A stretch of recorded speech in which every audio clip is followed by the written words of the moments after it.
Donald ট্রাম্পের নতুন খেলা, ভারতের বন্ধু নাকি শত্রু? প্রেসিডেন্ট ডোনাল্ড ট্রাম্প তার দ্বিতীয় দফার শপথ নেওয়ার পর থেকেই সারা বিশ্ব তার দিকে তাকিয়েছিল। সবাই জানত তিনি ফিরছেন চীনের সঙ্গে পুরনো শুল্ক যুদ্ধ আবার শুরু করতে। তার নির্বাচনী প্রতিশ্রুতি ছিল চীনের অন্যায্য বাণিজ্যিক আচরণ থামানো। কিন্তু 6 মাস যেতে না যেতেই যেন চিত্রনাট্য পুরো পাল্টে গেল। যে আঙুল চীনের দিকে ওঠার কথা ছিল, সে আঙুল এখন তার বহু পুরনো মিত্র ভারতের দিকে। শুল্ক আর নিষেধাজ্ঞার তীর এখন ভারতের দিকে ছুটে যাচ্ছে, আর চীন যেন আড়ালে বসে হাসছে। কিন্তু কেন? কিভাবে চীন ট্রাম্পকে বশ মানালো? দৃশ্যপট শুরু হয় বিগত 2 দশকে। ভারত এবং আমেরিকার সম্পর্ক তখন এক নতুন উচ্চতায়। রিপাবলিকান বা ডেমোক্রেট যেই ক্ষমতায় আসুক না কেন, তারা ভারতকে কৌশলগত মিত্র হিসেবে কাছে টানতে চেয়েছে।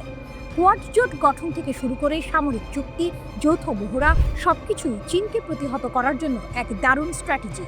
ভারত ছিল পশ্চিমা বিশ্বের অন্যতম নির্ভরযোগ্য অংশীদার, কিন্তু সেই পুরনো বন্ধুকে হঠাৎ যেন ভাঙন ধরল। ট্রাম্প দ্বিতীয়বার ক্ষমতায় আসার পর হঠাৎ করে ভারতের উপর শুল্কের বোঝা চাপাতে শুরু করেন।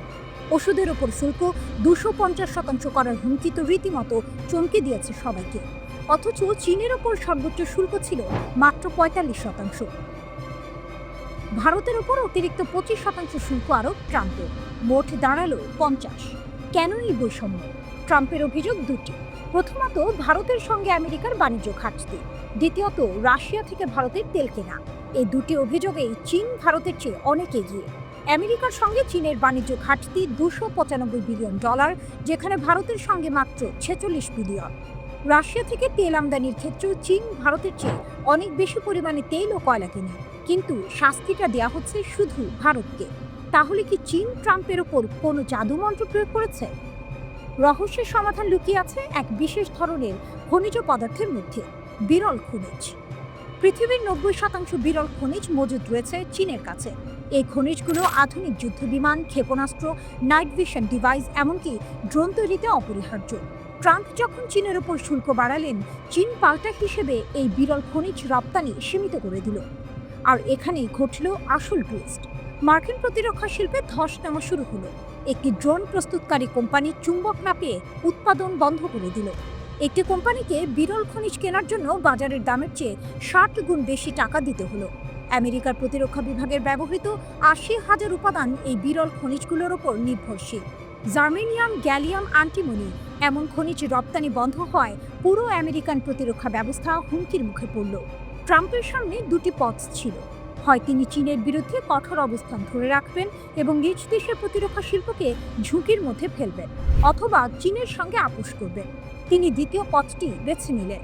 চীনের ওপর থেকে শুল্ক কমিয়ে দিলেন, যাতে বিরল খনিজ সরবরাহ আবার স্বাভাবিক হয়। কিন্তু নিজেকে একজন শক্ত নেতা প্রমাণ করার জন্য তার একটি শিকার দরকার ছিল, আর সেই শিকার হলো তার পুরনো বন্ধু ভারত। ভারতের টেক্সটাইল, ঔষধ, ইস্পাত সবকিছুর ওপর শুল্কের হুমকি দিয়ে তিনি যেন তার ক্ষমতা দেখাচ্ছেন। চীনের কাছে পরাজিত হওয়ার ক্ষোভ তিনি ভারতের ওপর মেটাচ্ছেন। সাবেক মার্কিন প্রেসিডেন্ট পদপ্রার্থী নিকি হ্যালিও এই বৈষম্যের প্রতিবাদ করেছেন।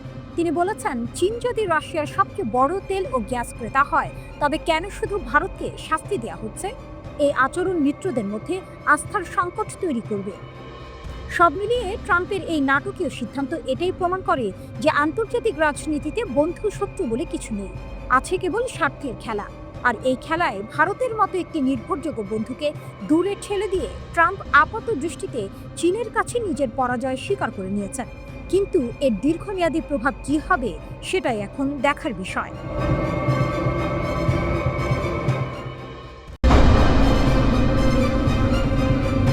শীতল যুদ্ধের নতুন পর্ব, পারমাণবিক খেলা।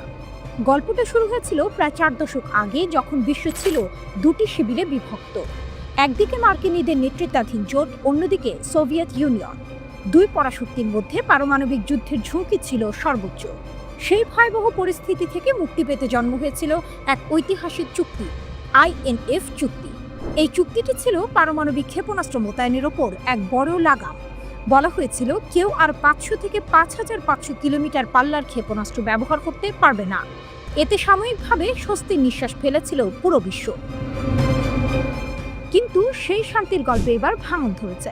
দীর্ঘ 38 বছর পর মস্কো একটি ধাক্কা দিল। অনেকটা সিনেমার মতো এক ঝটকায় রাশিয়া ঘোষণা করলো তারা আর এই চুক্তি মানবে না। ক্রেমলিনের মুখপাত্র দিমিত্রি পেসকভ সাফ জানিয়ে দিলেন, আমরা আর নিজেদের কোনো বিধিনিষেধের মধ্যে রাখবো না।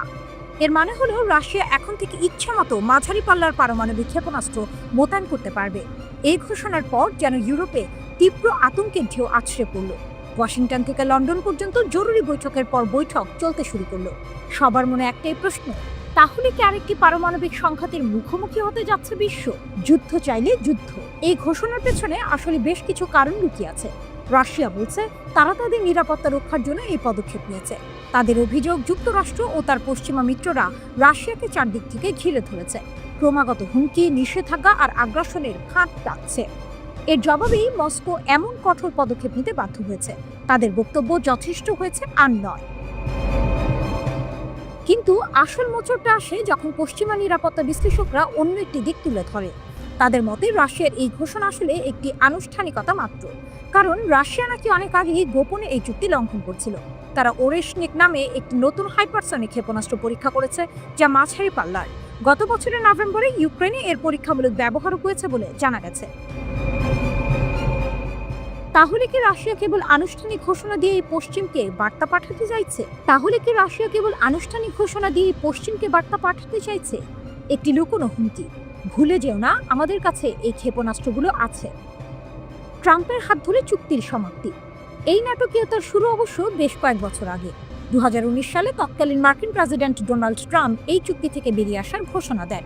এর ফলে চুক্তির ভিত্তি দুর্বল হয়ে পড়েছিল। ইউক্রেন যুদ্ধের পর থেকে উত্তেজনা আরও বেড়েছে।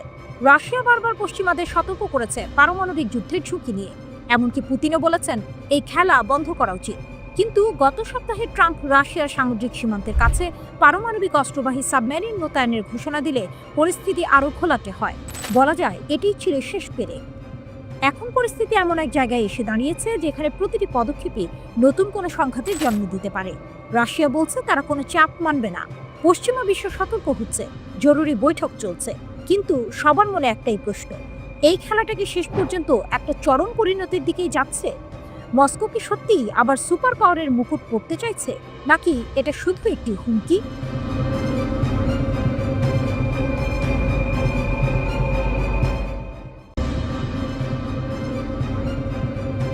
ভোর হচ্ছে, তবে পূর্ব দিগন্তে সূর্য নয়, উঠেছে যুদ্ধের কালো মেঘ।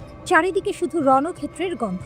মার্কিন প্রেসিডেন্ট ডোনাল্ড ট্রাম্প এক চালবাজ দাবাড়ের মতো রাশিয়ার নাকের ডগায় দুটি পারমাণবিক সাবমেরিন এনেছেন। তার হুঙ্কার 8ই আগস্টের মধ্যে সবকিছু শান্ত না হলে ফল ভালো হবে না। কিন্তু রাশিয়া তো আর চুপ করে বসে থাকার পাত্র নয়। ট্রাম্পের হুমকির জবাবে পুতিনের সহচর সাবেক প্রেসিডেন্ট দিমিত্রি মেদভেদেভ গর্জে উঠেছেন। তিনি ট্রাম্পের এই আলটিমেটামকে হুমকি এবং যুদ্ধের দিকে পদক্ষেপ বলে অভিহিত করেছেন। আর এরপর থেকেই দাবার চাল পাল্টে গেছে।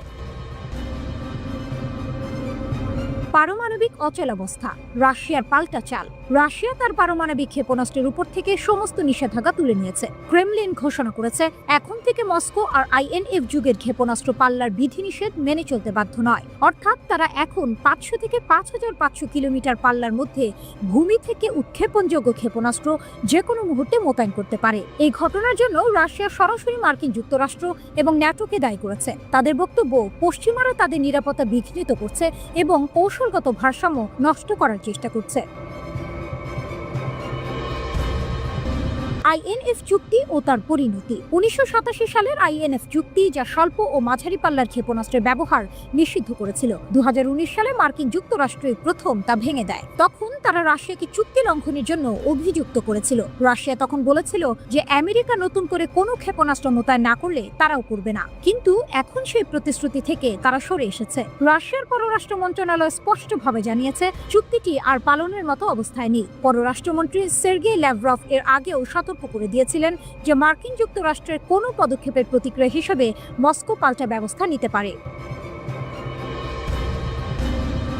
ডেড হ্যান্ড ও রাশিয়ার শক্তি। মেদভেদেভ শুধু কথার কথাই বলেননি, তিনি রাশিয়ার পারমাণবিক সক্ষমতার কথাও উল্লেখ করেছেন। তিনি তুলে ধরেছেন তাদের ভয়ঙ্কর ডেড হ্যান্ড ব্যবস্থার কথা। এই স্বয়ংক্রিয় পারমাণবিক ব্যবস্থাটি এতটাই শক্তিশালী যে যদি রাশিয়ার সমস্ত রাজনৈতিক নেতৃত্ব ধ্বংস হয়ে যায়, তাহলেও এটি পারমাণবিক আক্রমণের জবাব দিতে সক্ষম। এই পদক্ষেপগুলো কেবল কথার কথা নয়, ন্যাটো সীমান্তের কাছে যে কোনো সময় ক্ষেপণাস্ত্র মোতায়েন হতে পারে। এর আগে প্রেসিডেন্ট ভ্লাদিমির পুতিন ও পররাষ্ট্রমন্ত্রী সের্গেই ল্যাভরভও ইঙ্গিত দিয়েছিলেন, যুক্তরাষ্ট্র ও ন্যাটোর উস্কানিমূলক পদক্ষেপ অব্যাহত থাকলে রাশিয়াকে ক্ষেপণাস্ত্র মোতায়েন সংক্রান্ত বিধিনিষেধ তুলে নিতে হতে পারে। গত ডিসেম্বর মাসে রাষ্ট্রীয় সংবাদ সংস্থা রিয়া নভস্তিকে দেয়া সাক্ষাৎকারে লাভরভ বলেন, একতরফা স্থগিতাদেশ কার্যত অকার্যকর হয়ে পড়েছে এবং তা প্রত্যাহার করা হবে। তিনি তখন অভিযোগ করেন, যুক্তরাষ্ট্র অত্যন্তপূর্ণভাবে রাশিয়া ও চীনের সতর্কতা উপেক্ষা করে বিশ্বের বিভিন্ন অঞ্চলে ইতোমধ্যেই এই শ্রেণীর অস্ত্র মোতায়েন শুরু করেছে।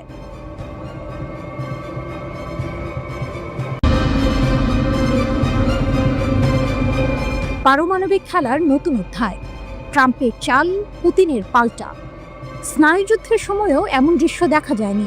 কিউবান মিসাইল সংকটের বিভীষিকা ভুলতে পারেনি বিশ্ব, যখন পরমাণু যুদ্ধের কিনারায় পৌঁছে গিয়েছিল মানবজাতি। সেই রুদ্ধশ্বাস 13 দিনের পর থেকে কোনো মার্কিন প্রেসিডেন্ট প্রকাশ্যেই রাশিয়ার উপকূলে পরমাণু সাবমেরিন মোতায়েনের নির্দেশ দেননি। কিন্তু ডোনাল্ড ট্রাম্প, যার শাসনকাল বরাবরই অপ্রত্যাশিত ও নাটকীয়তায় ভরা, তিনি এবার সেই রেখাও অতিক্রম করলেন। তার এই পদক্ষেপ কি শুধুই লোক দেখানো অভিনয়, নাকি এক উচ্চ ঝুঁকিপূর্ণ পারমাণবিক খেলা? ডোনাল্ড ট্রাম্পের এই সিদ্ধান্তের সবচেয়ে বড় চমক হলো এর স্বাভাবিকীকরণ। সাধারণ সময়ে এমন ঘোষণা পুরো বিশ্বকে কাঁপিয়ে দিত।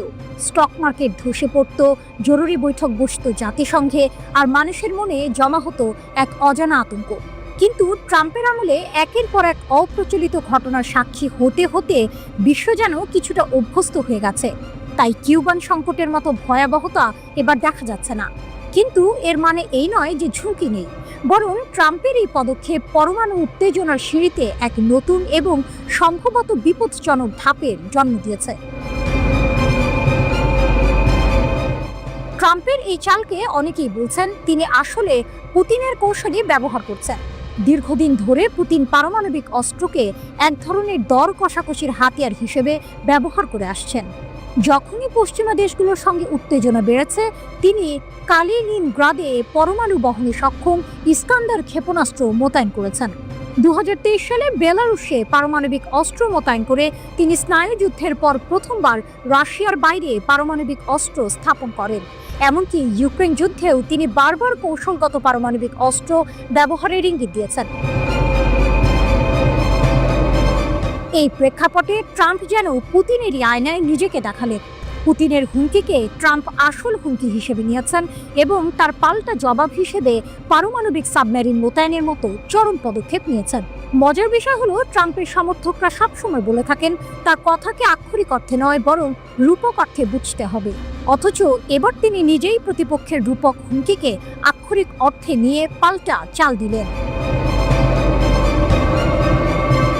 এই নাটকের আরেক গুরুত্বপূর্ণ চরিত্র হলেন দিমিত্রি মেদভেদেভ। পুতিনের ঘনিষ্ঠ এই সাবেক প্রেসিডেন্ট সামাজিক যোগাযোগ মাধ্যমে প্রায়শই আক্রমণাত্মক মন্তব্য করেন। তিনি সাম্প্রতিক সময়ে সতর্ক করে বলেছেন, ট্রাম্পের হুমকি রাশিয়া ও যুক্তরাষ্ট্রের মধ্যে যুদ্ধ বাঁধিয়ে দিতে পারে।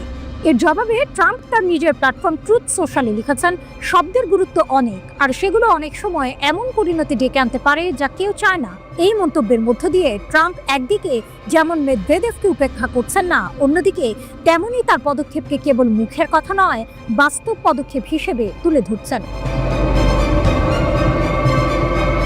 তবে এই উচ্চ ঝুঁকির খেলার পেছনে আরো গভীর উদ্দেশ্য থাকতে পারে। আগামী দিনগুলোতে ইউক্রেনে রাশিয়ার আগ্রাসন নিয়ে ট্রাম্পকে তার অবস্থান পরিষ্কার করতে হবে। কিয়েভে সাম্প্রতিক রুশ হামলায় 31 জন নিহতের ঘটনা এই চাপ আরও বাড়িয়েছে। পাশাপাশি চীন ও ভারতের মতো দেশগুলোর ওপর রাশিয়ার তেল গ্যাস কেনা নিয়ে দ্বিতীয় স্তরে নিষেধাজ্ঞা জারির পরিকল্পনাও ট্রাম্পের জন্য কূটনৈতিক চাপ তৈরি করেছে। এই পরিস্থিতিতে ট্রাম্পের এই সাবমেরিন মোতায়েন কৌশলগতভাবে বেশ কার্যকর হতে পারে। এর মাধ্যমে তিনি বিশ্বকে দেখাতে পারবেন যে তিনি রাশিয়ার হুমকিকে গুরুত্বের সঙ্গে নিয়েছেন এবং প্রয়োজনীয় পদক্ষেপ নিতে প্রস্তুত। এটি একটি উচ্চ ঝুঁকির কিন্তু তুলনামূলকভাবে কম অর্থনৈতিক খরচের কৌশল। বিশেষ করে যেসব মিত্র দেশকে তিনি অন্য ক্ষেত্রে পাশে পেতে চান তাদের উপর শুল্ক আরোপের চেয়ে এই কৌশল কম ব্যয়বহুল। শেষ পর্যন্ত ট্রাম্পের এই পদক্ষেপ কি পারমাণবিক খেলাকে নতুন উত্তেজনায় নিয়ে গেল, নাকি এটি কেবলই একটি নাটকীয় পারফরম্যান্স?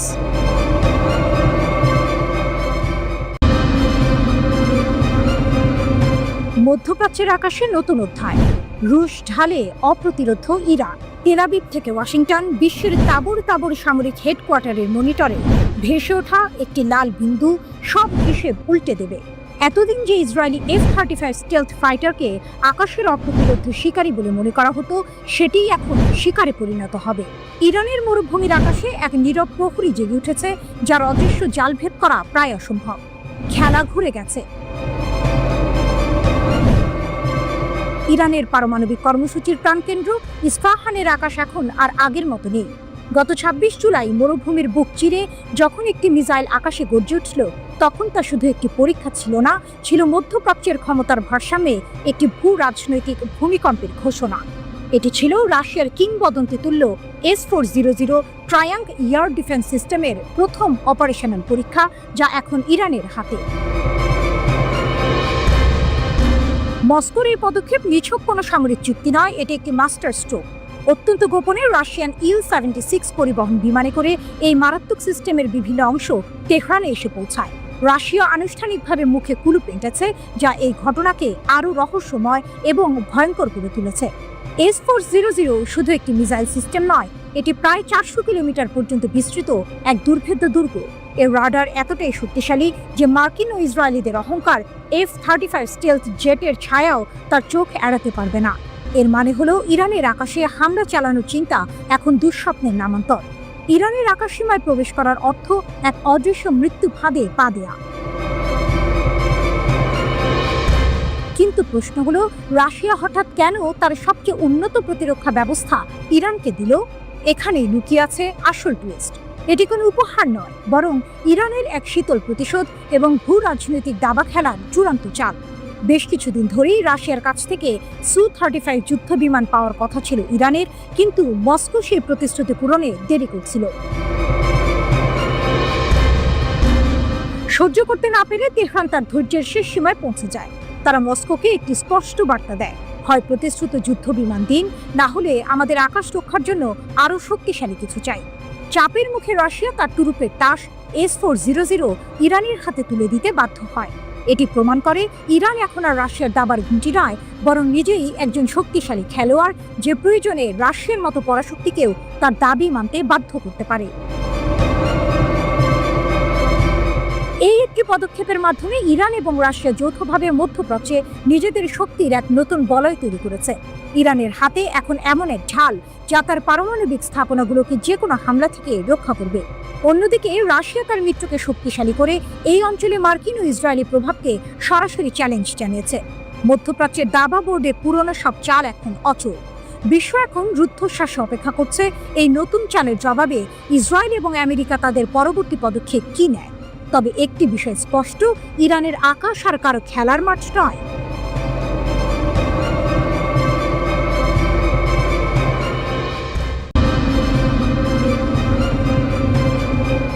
আমেরিকা ইরানের ওপর আবারও আক্রমণ শুরু করেছে। ট্রাম্পের ভাড়াটে সৈন্যরা আদালতে হামলা চালিয়ে ইরানিদের হত্যা করেছে। ইরানের হামলার প্রতিশোধ নেওয়ার প্রতিশ্রুতি দেওয়ার সাথে সাথে আমেরিকার বিরুদ্ধে এক বিস্ময়কর অভিযোগ আনা হয়েছে। ইরানের বিচার বিভাগীয় প্রধান জাহেদানে আদালত ভবনে একটি মারাত্মক হামলাকে সন্ত্রাসবাদ বলে নিন্দা করেছেন। গোলাম হোসেইন মোহসেনি রক্তাক্ত হামলার জন্য জাইশ আল আদল গোষ্ঠীকে দায়ী করেছেন। তবে তিনি প্রক্সি উপাদান ব্যবহার করে এই হামলা চালানোর জন্য মার্কিন যুক্তরাষ্ট্রকে অভিযুক্ত করেছেন। তিনি আমেরিকাকে ইহুদিবাদী অপরাধ এবং বিশ্বব্যাপী সন্ত্রাসী কর্মকাণ্ডের প্রধান সমর্থক বলে অভিহিত করেছেন। এই ঘটনা আবারও ইরান এবং মার্কিন যুক্তরাষ্ট্রের পাশাপাশি ইসরায়েলের মধ্যে উত্তেজনা বাড়িয়ে তুলেছে। ইরান বারবার আমেরিকার বিরুদ্ধে আঞ্চলিক সহিংসতায় জড়িত থাকার অভিযোগ করেছে, যে অভিযোগটি ইসরায়েল অস্বীকার করেছে। আদালত ভবনে হামলায় আমেরিকার কথিত ভূমিকা সম্পর্কে ইরানের বিচার বিভাগীয় প্রধান বলেছেন, কোনো সন্দেহ নেই যে এই ধরনের অপরাধ এবং সন্ত্রাসী ঘটনার মূল কারণ এবং উৎপত্তি অহংকারী শক্তি, যেখানে অপরাধী মার্কিন যুক্তরাষ্ট্র অগ্রভাগে রয়েছে।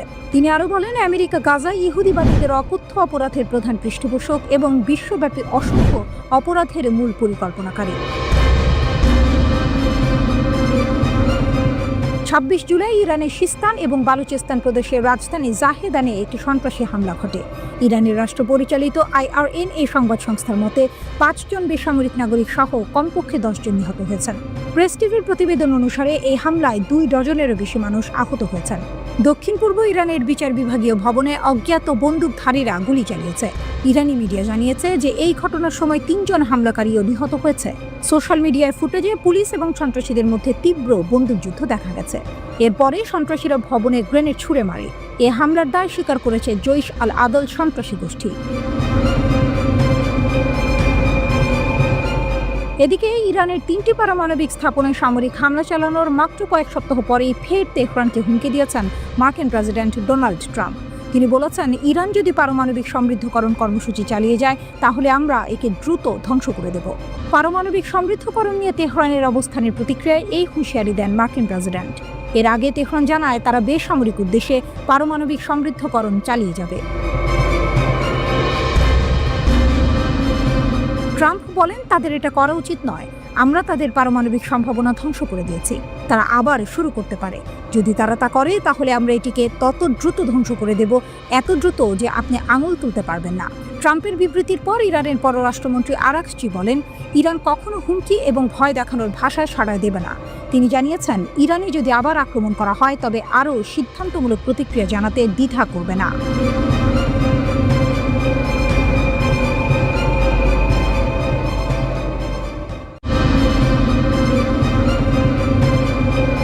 মার্কিন চোখ ফাঁকি দিয়ে ইরানে 5 বোয়িং 777। 15 জুলাই 2025। বিশ্বজুড়ে যখন সবাই নিজেদের দৈনন্দিন কাজকর্মে ব্যস্ত, তখনই নীরবে ঘটে গেল এক চাঞ্চল্যকর ঘটনা। এক অকল্পনীয় কৌশলে 5টি অত্যাধুনিক বোয়িং 777 বিমান মার্কিন যুক্তরাষ্ট্রের নাকের ডগা দিয়ে পৌঁছে গেল ইরানের মাটিতে। মিডল ইস্ট ফোরামের তথ্য অনুযায়ী এই অসম্ভবকে সম্ভব করেছে ইরানের মাহানিয়ার। মার্কিন ভিত্তিক লন এভিয়েশন থেকে তারা কিনেছে 5টি বোয়িং 777-212ER জেট বিমান। মজার বিষয় হলো, এই বিমানগুলো 2020 সাল পর্যন্ত সিঙ্গাপুর এয়ারলাইন্স ব্যবহার করত।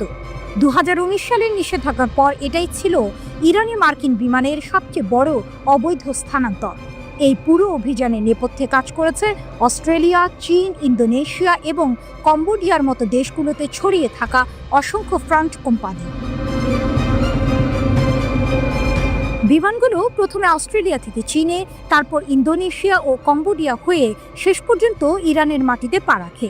15 জুলাই 2025 তারিখে এই চূড়ান্ত আগমন ঘটে, যেখানে একাধিক স্তরে কৌশলের আশ্রয় নেওয়া হয়েছিল। এমনকি মাদাগাস্কারের একটি শেল কোম্পানি জাল নিবন্ধন দিয়ে বিমানের আসল উৎস এবং মালিকানা গোপন করার চেষ্টা করে। স্যাটেলাইটের চোখে ধরা পড়ল লুকোচুরি। এই গোপন মিশন অবশ্য পুরোপুরি গোপন থাকেনি। স্যাটেলাইট চিত্রগুলি পরিষ্কারভাবে দেখিয়ে দিয়েছে বিমানগুলো ইরানের মাশহাদ, জাহেদান এবং চাবাহারে অবতরণ করেছে। আশ্চর্যের বিষয় হলো, চাবাহার বিমানবন্দর সাধারণত সামরিক ও লজিস্টিক কাজে ব্যবহৃত হয়। বিমানগুলো অবতরণের কয়েক ঘন্টার মধ্যেই তাদের অস্থায়ী নিবন্ধন এবং মার্কিংগুলো দ্রুত সরিয়ে ফেলা হয়, যেন কোনো প্রমাণ না থাকে। ইরানের জন্য এক কৌশলগত জয়। এই নতুন বোয়িং 777 বিমানগুলো মাহান ইয়ারের পুরনো A340 বহরের তুলনায় অনেক বেশি জ্বালানি সাশ্রয়ী এবং দীর্ঘ পাল্লার। এর ফলে ইরান এশিয়ার দূরপাল্লার রুটে এই বিমানগুলো ব্যবহার করতে পারবে, এমনকি নিষেধাজ্ঞা এড়াতে ইয়াজদ এয়ারওয়েজের কাছে লিজও দিতে পারবে। এই ঘটনা নিঃসন্দেহে ইরানের দীর্ঘ পাল্লার বিমান বহরকে আরও শক্তিশালী করল এবং সরাসরি আন্তর্জাতিক শাস্তি এড়াতে সাহায্য করল।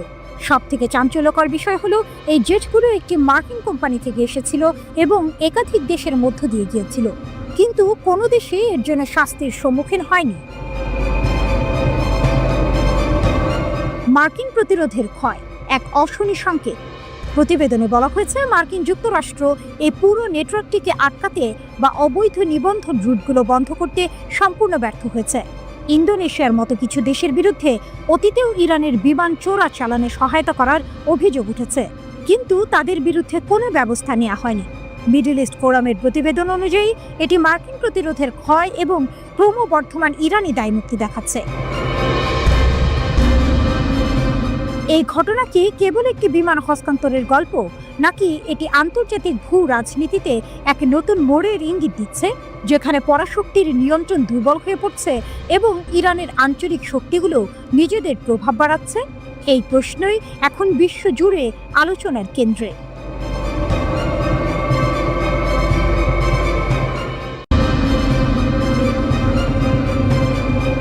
পশ্চিমা নিষেধাজ্ঞার খড়গ ঝুলছে ইরানের উপর। সময়সীমা ঘনিয়ে আসছে অগাস্টে, কিন্তু পশ্চিমারা যখন তেহরানকে কোণঠাসা করার চেষ্টা করছে, ইরান তখন তার সামরিক সক্ষমতার এক নতুন দৃষ্টান্ত স্থাপন করেছে, যা ইসরায়েলের অত্যাধুনিক প্রতিরক্ষা ব্যবস্থাকেও চ্যালেঞ্জের মুখে ফেলে দিয়েছে। অপ্রত্যাশিত সামরিক চাল, ইসরায়েলের আকাশ প্রতিরক্ষা ভেদ। ইসরায়েলের আকাশ প্রতিরক্ষা ব্যবস্থা বিশ্বজুড়ে বেশ সুপরিচিত। যুক্তরাষ্ট্রের সহায়তায় গড়ে ওঠা এই 4 স্তর বিশিষ্ট প্রতিরক্ষা ব্যবস্থা, যার মধ্যে রয়েছে অ্যারো 3, অ্যারো 2, ডেভিড স্লিং এবং আয়রন ডোম, যে কোনো ক্ষেপণাস্ত্র হামলা প্রতিহত করতে সক্ষম বলে দাবি করা হয়। কিন্তু অপারেশন ট্রু প্রমিস 3-তে ইরান দেখিয়ে দিয়েছে এই ব্যবস্থাতেও ফাঁক থাকতে পারে। আগে ইরান সাধারণত রাতে ব্যাপক আকারে ক্ষেপণাস্ত্র হামলা চালাতো, কিন্তু এবার তারা কৌশল বদলেছে। দিনের বেলায় ছোট ছোট নির্ভুল হামলা চালিয়ে ইসরায়েলের প্রতিরক্ষা ব্যবস্থার প্রতিক্রিয়া পর্যবেক্ষণ করেছে। হামলার পাল্লা, গতিপথ এবং সময় পরিবর্তন করে ইরান ইসরায়েলের প্রতিরক্ষা ব্যবস্থাকে তার সর্বোচ্চ সমন্বয় ক্ষমতার বাইরে নিয়ে যেতে বাধ্য করেছে।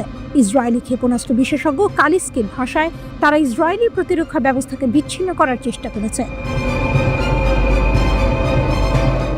সবচেয়ে বড় চমক ছিল ইসরায়েলের ফাত্তা-1 হাইপারসনিক ক্ষেপণাস্ত্রের ব্যবহার। এটি শব্দের চেয়ে 10 গুণেরও বেশি গতিতে আঘাত হানতে সক্ষম এবং এর ওয়ারহেড আলাদা হতে পারে, যা এটিকে ট্র্যাক করা আরও কঠিন করে তোলে। ইসরায়েলের সবচেয়ে উন্নত ইন্টারসেপ্টর যেমন অ্যারো 3 এবং ডেভিড স্লিং তত্ত্বীয়ভাবে এমন ক্ষেপণাস্ত্র আটকাতে সক্ষম হলেও ফাত্তা-1 ইসরায়েলের 4টি প্রতিরক্ষা স্তর ভেদ করে লক্ষ্যবস্তুতে আঘাত হানতে সক্ষম হয়েছে।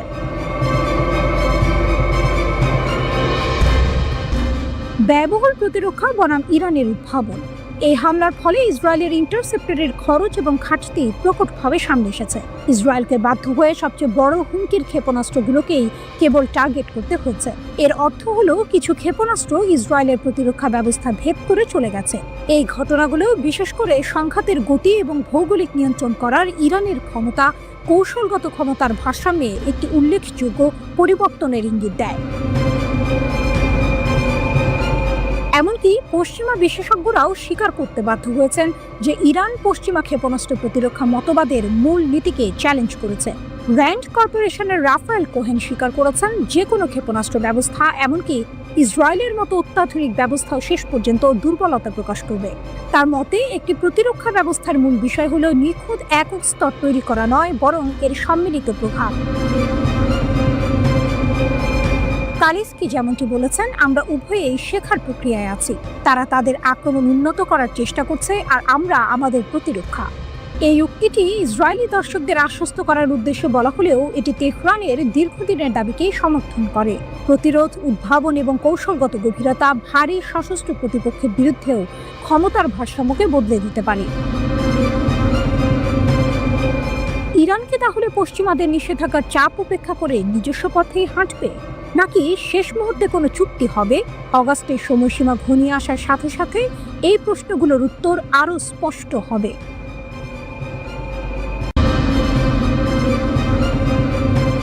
গাজায় ইসরায়েলি বাহিনীর বাড়তি ক্ষয়ক্ষতি, প্রতিরোধ বাহিনীর জোরালো কৌশল। গাজা উপত্যকায় ইসরায়েলি দখলদার বাহিনীর বিরুদ্ধে ফিলিস্তিনি প্রতিরোধ বাহিনীর হামলা ক্রমশ তীব্র হচ্ছে। সাম্প্রতিক সময়ে বেশ কয়েকটি ঘটনায় ইসরায়েলি বাহিনীর ব্যাপক ক্ষয়ক্ষতির খবর পাওয়া গেছে, যা যুদ্ধের গতি প্রকৃতি বদলে দিচ্ছে। ইসরায়েলি সামরিক বাহিনী নিজেদের এক সেনার গুরুতর আহত হওয়ার কথা স্বীকার করেছে। এই সেনা কফির ব্রিগেডের স্যামসন ব্যাটালিয়নের সদস্য ছিলেন এবং তিনি দক্ষিণ গাজা উপত্যকায় যুদ্ধ চলাকালীন আহত হন। ইসরায়েলি গণমাধ্যমগুলো পূর্ব খান ইউনিসে দখলদার বাহিনীর ওপর একটি গুরুতর নিরাপত্তা ঘটনা ঘটার কথা জানালেও সামরিক সেন্সরশিপের কারণে বিস্তারিত তথ্য প্রকাশ করতে পারেনি। অন্য একটি সংবাদ মাধ্যম জানায় যে বেশ কয়েকজন আহত সেনাকে গাজা থেকে হেলিকপ্টারে করে তেল আবিবের ইচিলভ হাসপাতালে সরিয়ে নেওয়া হয়েছে। এরপর ইসরায়েলি গণমাধ্যম খবর দেয় যে গাজার পূর্বে একটি ট্যাঙ্ককে বিস্ফোরক ডিভাইস দিয়ে লক্ষ্যবস্তু করার ফলে একজন ইসরায়েলি সেনা নিহত এবং আরও দুজন গুরুতর আহত হয়েছেন। এই ঘটনাগুলো গাজায় ইসরায়েলি বাহিনীর জন্য ক্রমবর্ধমান ঝুঁকির ইঙ্গিত দেয়। প্রতিরোধ বাহিনীর উদ্ভাবনী কৌশল। হামাস বারবার জোর দিয়ে বলছে যে তাদের যোদ্ধারা বর্তমানে একটি ক্ষয়ক্ষতির যুদ্ধে জড়িত। এই যুদ্ধ প্রতিদিন নতুন নতুন উদ্ভাবনী কৌশল দিয়ে শত্রুকে হতবাক করছে এবং তাদের পরিকল্পনা ও হিসাবকে তালগোল পাকিয়ে দিচ্ছে। হামাস আরও দাবি করেছে যে ইসরায়েলি সামরিক বাহিনীর অপ্রতিরোধ্য ফায়ার পাওয়ার এবং আকাশপথে শ্রেষ্ঠত্ব থাকা সত্ত্বেও যুদ্ধ যত দীর্ঘ হচ্ছে, ইসরায়েলি সেনাবাহিনী গাজার পরিবর্তনশীল বালিতে তত গভীরে ডুবে যাচ্ছে, যা তাদের বাহিনীকে আরও প্রতিরোধ হামলার মুখে ফেলছে। হামাস নেতানিয়াহুর কর্মকাণ্ডকে বেপরোয়া বলে আখ্যায়িত করেছে। তাদের মতে নেতানিয়াহু তার সেনাবাহিনী এবং সমগ্র জায়নবাদী সত্তাকে একটি নিষ্ফল যুদ্ধে টেনে নিয়ে যাচ্ছেন, যার কোনো ভবিষ্যৎ নেই। হামাস সতর্ক করে বলেছে যে এই আগ্রাসন চলতে থাকলে শুধুমাত্র আটক বন্দী এবং সেনাদের জীবনে বিপন্ন হবে না, বরং এটি সামগ্রিকভাবে ইসরায়েলের জন্য একটি ভয়াবহ কৌশলগত বিপর্যয় ডেকে আনবে। প্রতিরোধ বাহিনীর এই দৃঢ় অবস্থান ইসরায়েলের ওপর মানসিক চাপ বাড়াচ্ছে এবং তাদের যুদ্ধ পরিচালনার সক্ষমতা নিয়ে প্রশ্ন তুলছে। আলোচনায় প্রতিরোধ বাহিনীর অটল প্রভাব। আল মায়াদিনের প্রতিরোধ বিষয়ক বিশ্লেষক হানি আল দালি মনে করেন, ফিলিস্তিনি প্রতিরোধ বাহিনীর অটল সংকল্প এবং ইসরায়েলি কাঠামো প্রত্যাখ্যান করার মনোভাবই বর্তমান আলোচনা প্রক্রিয়াকে গভীরভাবে প্রভাবিত করেছে। আল দালি জোর দিয়ে বলেছেন যে ফিলিস্তিনি প্রতিরোধ বাহিনীর দৃঢ়তা এবং যুদ্ধক্ষেত্রে তাদের অবিচলতা ইসরায়েলকে তাদের পূর্ববর্তী প্রত্যাহার পরিকল্পনা পুনর্বিবেচনা করতে বাধ্য করেছে। ইসরায়েল প্রাথমিকভাবে আলোচনায় গাজা উপত্যকার কিছু অংশে সামরিক উপস্থিতি বজায় রাখার চেষ্টা করেছিল, কিন্তু প্রতিরোধ বাহিনীর দৃঢ়তার কারণে তাদের পরিকল্পনায় পরিবর্তন আনতে হচ্ছে। তিনি আরও উল্লেখ করেছেন যে মাটিতে চালানো উচ্চ প্রভাবের অভিযানগুলো, যেমন একটি ইসরায়েলি ট্যাঙ্কের ভেতরে বিস্ফোরক ডিভাইস স্থাপন করা, এক প্রতিরোধ যোদ্ধার বহুল প্রচারিত ছবি ইসরায়েলি সামরিক প্রতিষ্ঠানে উল্লেখযোগ্য চাপ সৃষ্টি করেছে। এই অভিযানগুলো ইসরায়েলের রাজনৈতিক নেতৃত্ব এবং জনগণের কাছে একটি সুস্পষ্ট বার্তা পৌঁছে দিচ্ছে যে চলমান নিরলস ক্ষয়ক্ষতি এবং সৈন্যদের মনোবল কমে যাওয়ার কারণে সেনাবাহিনী গাজায় তাদের লক্ষ্য অর্জন করতে পারবে না। আল দালি আরও বলেছেন যে ফিলিস্তিনি প্রতিরোধ বাহিনীর শক্তিশালী সামরিক পারফরম্যান্স সরাসরি আলোচনা প্রক্রিয়াকে প্রভাবিত করেছে এবং মধ্যস্থতাকারীদের চাপে দখলদার বাহিনীকে তাদের প্রত্যাহার পরিকল্পনা সংশোধন নিয়ে আলোচনা করতে বাধ্য করছে। আল দালি আরও বলেছেন যে ফিলিস্তিনি প্রতিরোধ বাহিনীর শক্তিশালী সামরিক পারফরম্যান্স সরাসরি আলোচনা প্রক্রিয়াকে প্রভাবিত করেছে এবং মধ্যস্থতাকারীদের চাপে দখলদার বাহিনীকে তাদের প্রত্যাহার পরিকল্পনা সংশোধন নিয়ে আলোচনা করতে বাধ্য করছে। এই পরিস্থিতি প্রমাণ করে যে প্রতিরোধ বাহিনীর সামরিক সক্ষমতা গাজার ভবিষ্যৎ নির্ধারণে একটি গুরুত্বপূর্ণ ভূমিকা পালন করছে।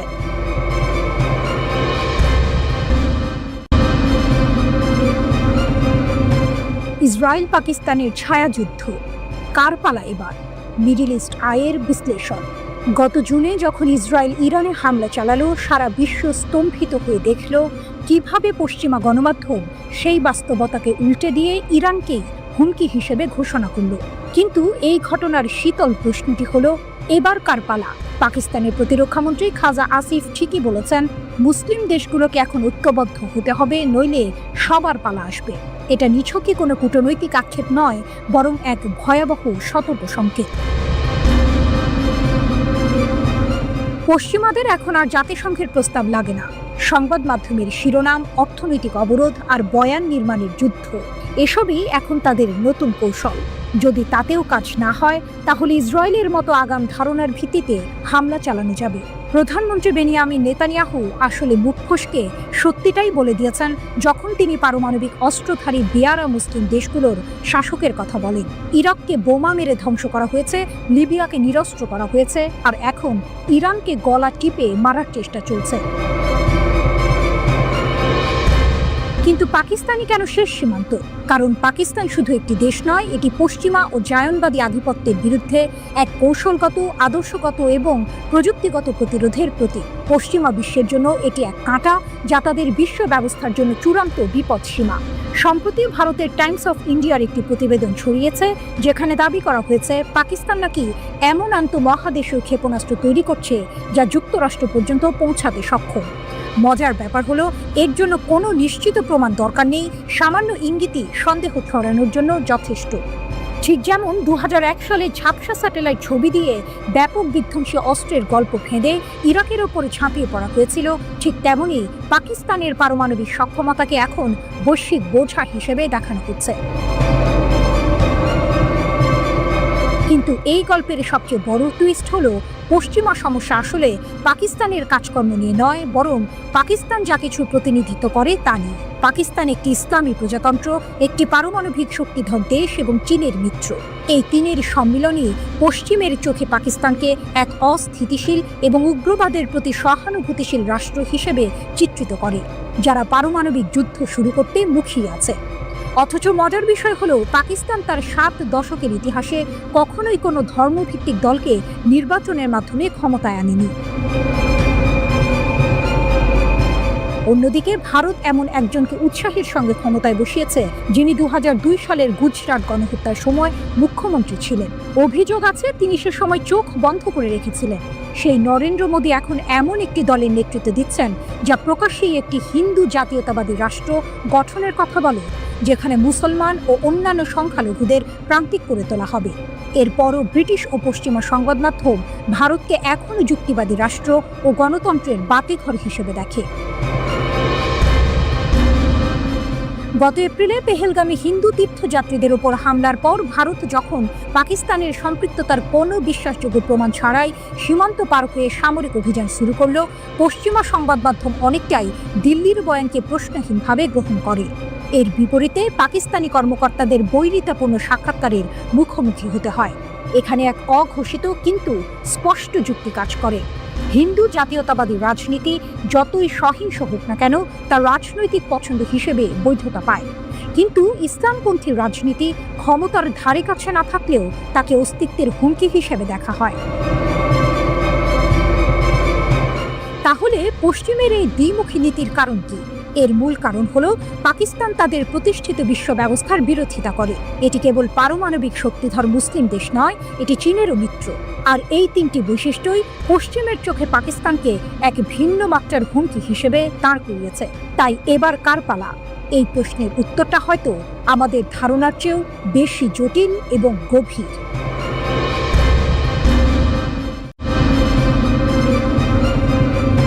ইয়েমেনের সশস্ত্র বাহিনীর হামলার জেরে ইসরায়েলের ইলাত বন্দর বন্ধ। ইসরায়েলি অর্থনীতির ওপর তীব্র প্রভাব। লোহিত সাগরে ইয়েমেনি সশস্ত্র বাহিনীর হামলার কারণে ইসরায়েলের গুরুত্বপূর্ণ ইলাত বন্দর ঋণ পরিশোধে ব্যর্থ, আনুষ্ঠানিকভাবে বন্ধ ঘোষণা করা হয়েছে। ইসরায়েলি গণমাধ্যমের খবরে বলা হয়েছে, এই ঘটনাকে বন্দরের সূত্রগুলো ইয়েমেনি সশস্ত্র বাহিনীর জয় এবং ইসরায়েলি অর্থনীতির ক্ষতির প্রতীক হিসেবে আখ্যা দিয়েছে। ইসরায়েলি ব্যবসা ও অর্থনীতি বিষয়ক সংবাদপত্র দ্য ক্যালকালিস্ট জানিয়েছে, কর পরিশোধ না করায় ইলাত পৌরসভা বন্দরের ব্যাংক অ্যাকাউন্ট জব্দ করেছে। এর পরিমাণ প্রায় 1 কোটি শেকেল, যা প্রায় $3 বিলিয়ন সমান। মূলত ইসরায়েল সম্পর্কিত জাহাজে ইয়েমেনি বাহিনীর লাগাতার হামলার কারণে বন্দরের রাজস্বে ব্যাপক ধস নেমেছে। ইসরায়েলের শিপিং অ্যান্ড পোর্টস অথরিটি জানিয়েছে, চলমান সংঘাতের কারণে ইলাত বন্দর আর্থিক সংকটে পড়েছে। ইলাত পৌরসভা তাদের কাছে থাকা ঋণের জন্য বন্দরের সমস্ত ব্যাংক অ্যাকাউন্ট জব্দ করেছে। এর ফলস্বরূপ শিপিং অ্যান্ড পোর্টস অথরিটি একটি নোটিশ জারি করে জানিয়েছে, ইলাত বন্দর বন্ধ থাকবে এবং এর সমস্ত কার্যক্রম স্থগিত করা হবে। ভূমধ্য সাগরের আশদোদ এবং হাইফা বন্দরে জাহাজ চলাচল অব্যাহত থাকলেও ইলাত বন্দরের আয় 2023 সালের 212 মিলিয়ন শেকেল থেকে কমে 2024 সালে মাত্র 42 মিলিয়ন শেকেলে নেমে এসেছে। এটি প্রায় 80% মতো পতন। ইয়েমেনের আনসার আল্লাহ নামে পরিচিত হুথিরা গাজায় ইসরায়েলের সামরিক অভিযানের প্রতিবাদে ইসরায়েল এবং ইসরায়েলগামী জাহাজগুলোতে লোহিত সাগর অঞ্চলে হামলা শুরু করে। গাজায় ইসরায়েলি হামলায় কমপক্ষে 58,000 ফিলিস্তিনি নিহত এবং 1,40,000-এরও বেশি আহত হয়েছে, যাদের বেশিরভাগই নারী ও শিশু। আন্তর্জাতিক দাতব্য সংস্থা সেভ দ্য চিলড্রেন জানিয়েছে প্রায় 21,000 শিশু নিখোঁজ রয়েছে বলে ধারণা করা হচ্ছে। ডানপন্থী ইসরায়েল বেইতেনু দলের ইসরায়েলি সংসদ সদস্য ওদেদ ফর মিডল ইস্ট আইকে বলেছেন, বন্দর বন্ধ করা ইসরায়েলি সরকারের জন্য লজ্জার প্রতীক। তার মতে সরকার ইলাতের জাহাজ চলাচলের পথে হুমকি অপসারণ করতে পারেনি, যার ফলে ইসরায়েল রাষ্ট্রের দক্ষিণ বাণিজ্য প্রবেশদ্বারটি কার্যত অকার্যকর হয়ে পড়েছে। তিনি আরও উল্লেখ করেন যে কয়েক মাস ধরে আমরা হুথি হুমকি মোকাবিলায় ব্যর্থতার কারণে ইলাত বন্দরের পতনের বিষয়ে সতর্ক করেছিলাম। ফোর অভিযোগ করেছেন যে সরকার শিপিং লেন বজায় রাখার জন্য দৃঢ় পদক্ষেপ নেওয়ার পরিবর্তে উন্মুক্ত সহায়তার নীতি বাস্তবায়নের মাধ্যমে বন্দরটিকে নীরবে ভেঙে পড়তে দিয়েছে। যুদ্ধের আগে ইলাত বন্দরের প্রধান বাণিজ্য ছিল ইসরায়েলের নতুন গাড়ি খালাস করা। 2023 সালে বন্দরটিতে প্রায় 1,50,000 গাড়ি খালাস করা হয়েছিল এবং 134টি জাহাজ নোঙর করেছিল। কিন্তু 2024 সালে কোনো গাড়ি খালাস হয়নি এবং নোঙর করা জাহাজের সংখ্যা 64তে নেমে এসেছে। এমনকি 2025 সালের মে মাস পর্যন্ত পুরো বছরে মাত্র 6টি জাহাজ বন্দরে নোঙর করেছে। গত মাসে সরকার যুদ্ধের শুরু থেকে জমে থাকা ঋণ মেটাতে বন্দরের জন্য 15 মিলিয়ন শেকেল বা $4.5 মিলিয়ন অনুদান অনুমোদন করেছিল, কারণ বন্দরটিতে কৌশলগত জাতীয় সম্পদ হিসেবে সংজ্ঞায়িত করা হয়েছিল। তবে বন্দরের সূত্রগুলো দ্য ক্যালকালিস্টকে জানিয়েছে যে ইসরায়েলি সরকার তাদের পর্যাপ্ত সহায়তা দেয়নি। বন্দর কর্মকর্তাদের মতে ইসরায়েল আশা করেছিল একটি বেসরকারি কোম্পানি 1 বছর 8 মাস নিজের শক্তিতে টিকে থাকবে। বন্দরের একটি সূত্র দ্য ক্যালকালিস্টকে ক্ষোভ প্রকাশ করে বলেছে, এটা ভয়াবহ। ইলাত এবং ইসরায়েলের অর্থনীতির বিরুদ্ধে যুদ্ধে এটি হুথিদের জয়। আর্থিক ক্ষতির ফলে বন্দর কর্তৃপক্ষ বেশ কয়েকজন শ্রমিককে ছাঁটাই করতে বাধ্য হয়েছে।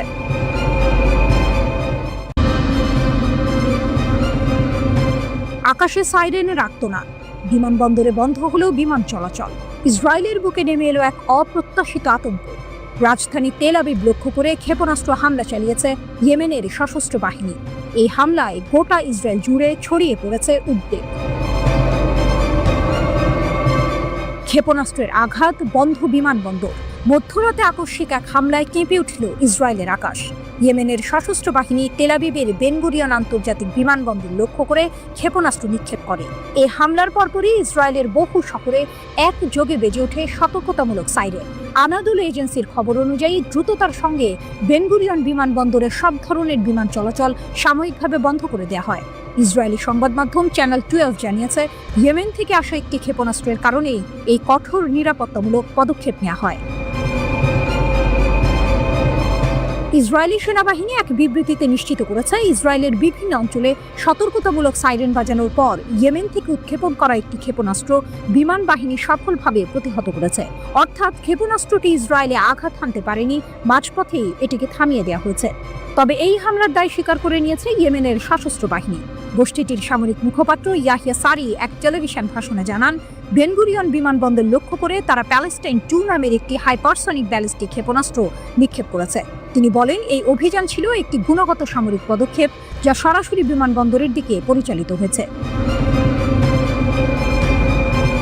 ইয়েদিয়ত আহরোনট সংবাদপত্রের তথ্যমতে তেল আবিব, রামাত গান, পেতা তিকভা, জেরুজালেম, হোলন, রিশন লেজিয়ন, বোনেব্রাক, মোডিন এবং রোহবাত সহ ইসরায়েলের বহু গুরুত্বপূর্ণ শহরে সাইরেন বাজানো হয়। সাধারণ মানুষ আশ্রয়স্থলে ছুটতে বাধ্য হন। তবে স্বস্তির এখন পর্যন্ত এই হামলায় কোনো ধরনের ক্ষয়ক্ষতি বা প্রাণহানির খবর পাওয়া যায়নি। ইসরায়েলি প্রতিরক্ষা ব্যবস্থা সফলভাবে কাজ করায় একটি বড় ধরনের বিপর্যয় এড়ানো গেছে। ইয়েমেনি সশস্ত্র বাহিনীর অব্যাহত প্রতিরোধের ঘোষণা। ইয়াহিয়া সারি তার ভাষণে স্পষ্ট জানিয়েছেন, গাজা উপত্যকায় ইসরায়েলি আগ্রাসন ও অবরোধ বন্ধ না হওয়া পর্যন্ত তাদের প্রতিরোধমূলক হামলা অব্যাহত থাকবে। গত মার্চ মাস থেকে ইসরায়েল গাজায় নতুন করে সামরিক অভিযান শুরু করার পর ইয়েমেনি বাহিনী ক্ষেপণাস্ত্র ও ড্রোন হামলা আরও বাড়িয়ে দিয়েছে। 2023 সালের নভেম্বর মাস থেকে তারা লোহিত সাগর, এডেন উপসাগর এবং আরব সাগরে বাণিজ্যিক জাহাজেও হামলা চালিয়ে আসছে। ইয়েমেনের সশস্ত্র বাহিনী দাবি করে, এই হামলাগুলো ফিলিস্তিনিদের প্রতি তাদের সংহতির অংশ হিসেবে চালানো হচ্ছে।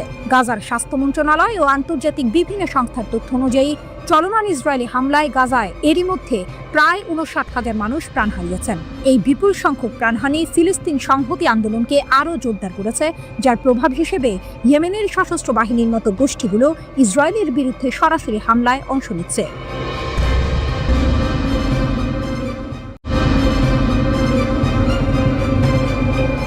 যুদ্ধ যখন চাপা পড়ে যায় আলোচনার টেবিলে, তখন কি সব শেষ হয়ে যায়, নাকি পর্দার আড়ালে চলে আরও বড় কোনো খেলা? মধ্যপ্রাচ্যে এখন ঠিক এমনই এক পরিস্থিতি। ইসরায়েলের একের পর এক সামরিক আঘাতে ইরান কি দুর্বল হয়ে গেছে? তেহরান কি হাল ছেড়ে দিয়েছে, নাকি আরও বড় কোনো চাল চেলে নিজেদের হারানো প্রভাব ফিরিয়ে আনার চেষ্টা করছে? সিএনএন-এর বিশ্লেষণ। নিঃশব্দে এক নতুন খেলা।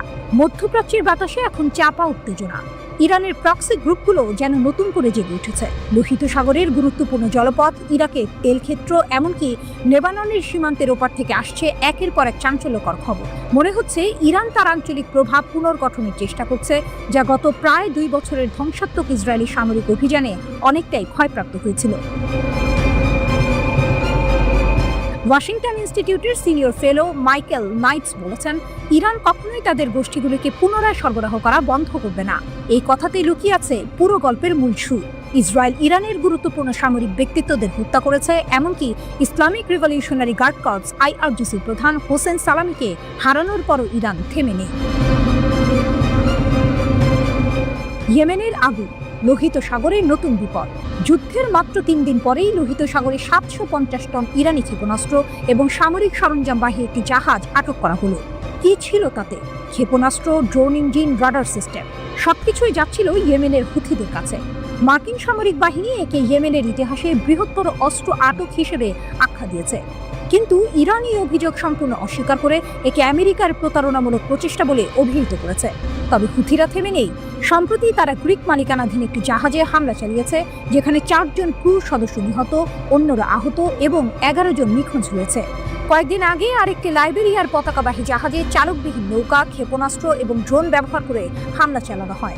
কয়েক মাস শান্ত থাকার পর লোহিত সাগরে এই নতুন করে হামলাগুলো কি ইঙ্গিত দিচ্ছে যে ইরান আবার সক্রিয় হয়ে উঠছে? ইরাকের তেলক্ষেত্র, লেবাননের হিজবুল্লাহ, ইরাকের কুর্দি অঞ্চলে ইরান সমর্থিত গোষ্ঠীগুলো তেল উৎপাদনে বিঘ্ন ঘটাচ্ছে। কুর্দি আঞ্চলিক সরকারের একমাত্র কর্মকর্তা অভিযোগ করেছেন, মিলিশিয়াদের দ্বারা ড্রোন হামলার পর মার্কিন কোম্পানি দ্বারা পরিচালিত 2টি সহ 5টি তেলক্ষেত্র ক্ষতিগ্রস্ত হয়েছে। তাদের লক্ষ্য স্পষ্ট, কুর্দিদের অর্থনৈতিকভাবে দুর্বল করা। অন্যদিকে লেবাননের হিজবুল্লাহ গোষ্ঠী, যা একসময় ইরানের সবচেয়ে শক্তিশালী মিত্র ছিল, এখন মারাত্মকভাবে দুর্বল হয়ে পড়েছে।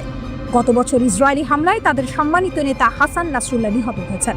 ডিসেম্বরে সিরিয়ার রাষ্ট্রপতি বাশার আল আসাদের পতনের পর সিরিয়ায় তাদের মূল সরবরাহ পথটিও হারিয়ে গেছে, কিন্তু তবুও ইরান তাদের অস্ত্র সরবরাহ চালিয়ে যাচ্ছে।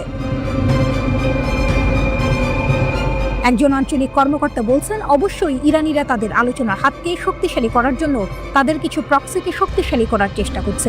তবে আরেক সূত্র জানিয়েছে, হিজবুল্লাহ নিজেদের পুনর্গঠিত করার চেষ্টা করছে, কারণ তারা এখন অস্তিত্বের পরিস্থিতিতে রয়েছে। সিরিয়ার নীরব প্রতিরোধ।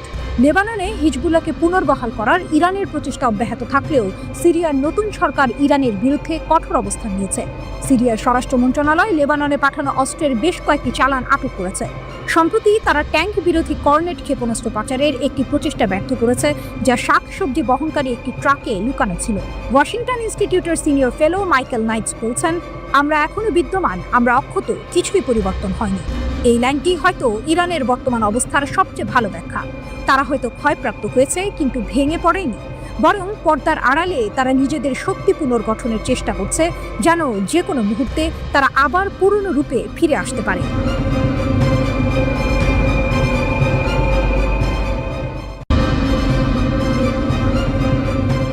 গাজার প্রতিরোধ যোদ্ধাদের পাল্টা আঘাত। গাজায় ইসরায়েলি আগ্রাসন যত বাড়ছে, ফিলিস্তিনি প্রতিরোধ যোদ্ধারাও ততটাই মরিয়া হয়ে পাল্টা আঘাত হানছে। একের পর এক অভিযানে তারা ইসরায়েলি সামরিক স্থাপনা ও সেনাদের লক্ষ্য করে হামলা চালাচ্ছে। সুজাইয়ায় আল কাসামের অতর্কিত হামলা। গত 11 জুলাই 2025 তারিখে গাজা শহরের সুজাইয়া পাড়ার পূর্বে বাগদাদ স্ট্রিটে এক চাঞ্চল্যকর ঘটনা ঘটে। হামাসের সামরিক শাখা আল কাসাম ব্রিগেড জানিয়েছে, তাদের প্রতিরোধ যোদ্ধারা আল নাসিরা স্কুলের কাছে একটি মেরকাভা ট্যাঙ্কের ওপর থাকা একজন ইসরায়েলি সেনাকে গুলি করে হত্যা করেছে। এই অতর্কিত হামলা ইসরায়েলি বাহিনীকে হতবাক করে দিয়েছে। মাত্র 4 দিন আগে অর্থাৎ গত 7 জুলাই 2025 তারিখে সুজাইয়ার আল রিদওয়ান মসজিদের কাছে আরেকটি বড় হামলা চালানো হয়। আল কাসাম ব্রিগেড আল কুদস ব্রিগেডের সাথে সমন্বয় করে 2টি সওয়াজ এবং থাকেব বিস্ফোরক ডিভাইস ব্যবহার করে 3টি ইসরায়েলি মেরকাভা ট্যাঙ্ককে লক্ষ্যবস্তু করে। একটি ট্যান্ডাম চার্জও হামলায় ব্যবহৃত হয়, যা ইসরায়েলি সামরিক যানের ব্যাপক ক্ষতি করে বলে জানা গেছে। খান ইউনিস ও গাজা ইনভেলাপ অঞ্চলে প্রতিরোধ। এদিকে আল কুদস ব্রিগেড খান ইউনিসের উত্তরে আল সাতার আল ঘারভি এলাকার আল মুহান্দিস হলে অবস্থিত একটি ইসরায়েলি কমান্ড ও কন্ট্রোল সেন্টারে মর্টার শেল নিক্ষেপ করে। এই হামলায় ইসরায়েলি বাহিনীর যোগাযোগ ব্যবস্থায় বড় ধরনের আঘাত এনেছে বলে ধারণা করা হচ্ছে। শুধু তাই নয়, আল কুদস ব্রিগেড গাজার আশেপাশে সদেরাত, মেফাসিব ও নির আম বসতিতে রকেট হামলার ফুটেজ প্রকাশ করেছে। তাদের রকেট বাহিনী এই বসতিগুলো লক্ষ্য করে ধারাবাহিক হামলা চালায়। ইসরায়েলি দখলদার বাহিনীর একজন মুখপাত্র এই রকেট হামলার কথা নিশ্চিত করেছেন এবং সাইরেন সক্রিয় করার কথাও জানান। একটি পৃথক বিবৃতিতে আল কুদস ব্রিগেড আরও নিশ্চিত করেছে 19 জুলাই বিকেলে খান ইউনিসের দক্ষিণ পূর্বে মাআন এলাকায় বার্ক শক চার্জ ব্যবহার করে একটি ইসরায়েলি সামরিক যান ধ্বংস করেছে। জাবালিয়া এবং খান ইউনিসে যৌথ অভিযান। আল আকসা শহীদ ব্রিগেডও তাদের যোদ্ধাদের উত্তর গাজা উপত্যকার পূর্ব জাবালিয়া শহরে অগ্রসরমান ইসরায়েলি সৈন্য এবং সামরিক যানবাহনের সমাবেশে গোলা বর্ষণের ফুটেজ প্রকাশ করেছে। অন্যান্য প্রতিরোধ গোষ্ঠীর সাথে যৌথ অভিযানের অংশ হিসেবে স্ট্যান্ডার্ড 60 মিমি মর্টার রাউন্ড ব্যবহার করে এই গোলাবর্ষণ করা হয়েছিল। আল নাসের সালাহ আল দিন ব্রিগেডও নিশ্চিত করেছে যে তাদের বাহিনী 20 জুলাই সকালে খান ইউনিসের উত্তরে 5 নম্বর স্ট্রিটের আশেপাশে অবস্থানরত ইসরায়েলি সেনা এবং যানবাহনগুলিকে মর্টার শেল দিয়ে লক্ষ্য করে হামলা চালিয়েছে। গাজা উপত্যকার বিভিন্ন স্থানে সংঘর্ষ অব্যাহত থাকার সময় এই অভিযানগুলি করা হয়েছে। ইসরায়েলি বাহিনীর অব্যাহত বিমান বোমা বর্ষণ এবং তীব্র স্থল আক্রমণ প্রচেষ্টা সত্ত্বেও ফিলিস্তিনের প্রতিরোধ গোষ্ঠীগুলো ইসরায়েলি বাহিনীর বিরুদ্ধে একের পর এক সফল হামলার ঘোষণা দিয়ে চলেছে। প্রতিরোধের এই আগুন কি শেষ পর্যন্ত ইসরায়েলি দখলদারিত্বের ভিত নুড়িয়ে দেবে? সময়ই বলে দেবে।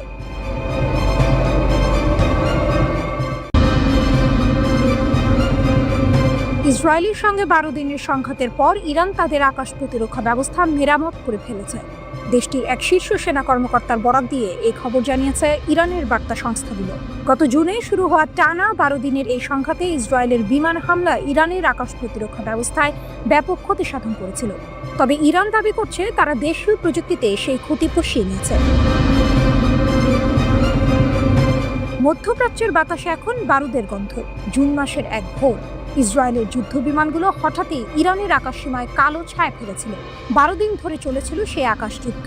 ইসরায়েলের উন্নত F-35 যুদ্ধ বিমানগুলো ইরানের আকাশ প্রতিরক্ষা ব্যবস্থায় আঘাত হানে।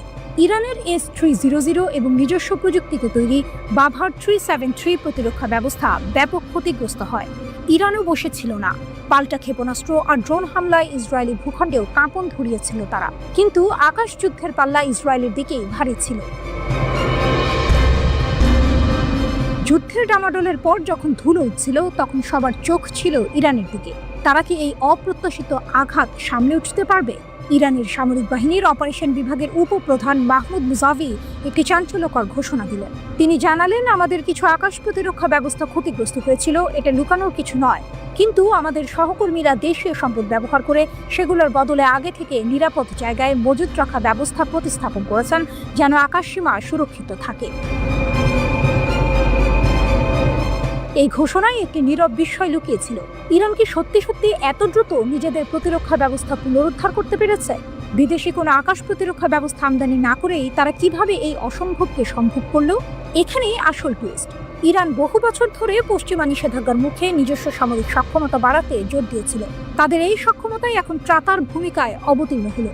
তারা প্রমাণ করল প্রতিকূল পরিস্থিতিতেও তারা নিজেদের পায়ে দাঁড়াতে জানে। আলোচনা টেবিলে নতুন মোড়।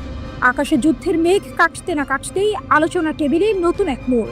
ইরানের আধা সরকারি বার্তা সংস্থা তাসনিম নিউজ জানিয়েছে, পরমাণু প্রকল্প নিয়ে যুক্তরাজ্য, ফ্রান্স ও জার্মানির সঙ্গে আলোচনায় বসতে পারে তেহরান।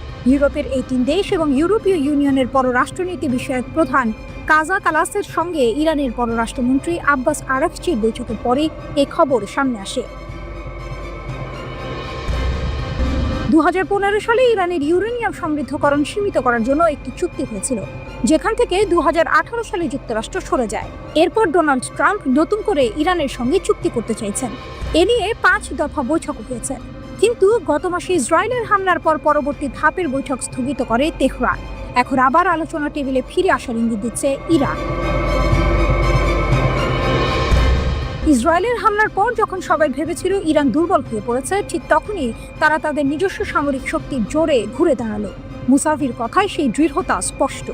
ইরানের এই নিজস্ব প্রযুক্তির ওপর ভরসা করার গল্পই যেন যুদ্ধের পর সবচেয়ে বড় হুক। তারা নতুন করে কোনো বিদেশি প্রতিরক্ষা ব্যবস্থা আমদানি করেনি, বরং নিজেদেরই তৈরি সরঞ্জাম দিয়ে ক্ষতিগ্রস্ত আকাশ প্রতিরক্ষা ব্যবস্থাকে প্রতিস্থাপন করেছে। এই ঘটনা শুধু সামরিক সক্ষমতারই প্রমাণ নয়, এটি ইরানের আত্মনির্ভরশীলতারও এক উজ্জ্বল দৃষ্টান্ত। তারা বুঝিয়ে দিল বাইরের সাহায্য ছাড়াই তারা নিজেদের নিরাপত্তা নিশ্চিত করতে সক্ষম।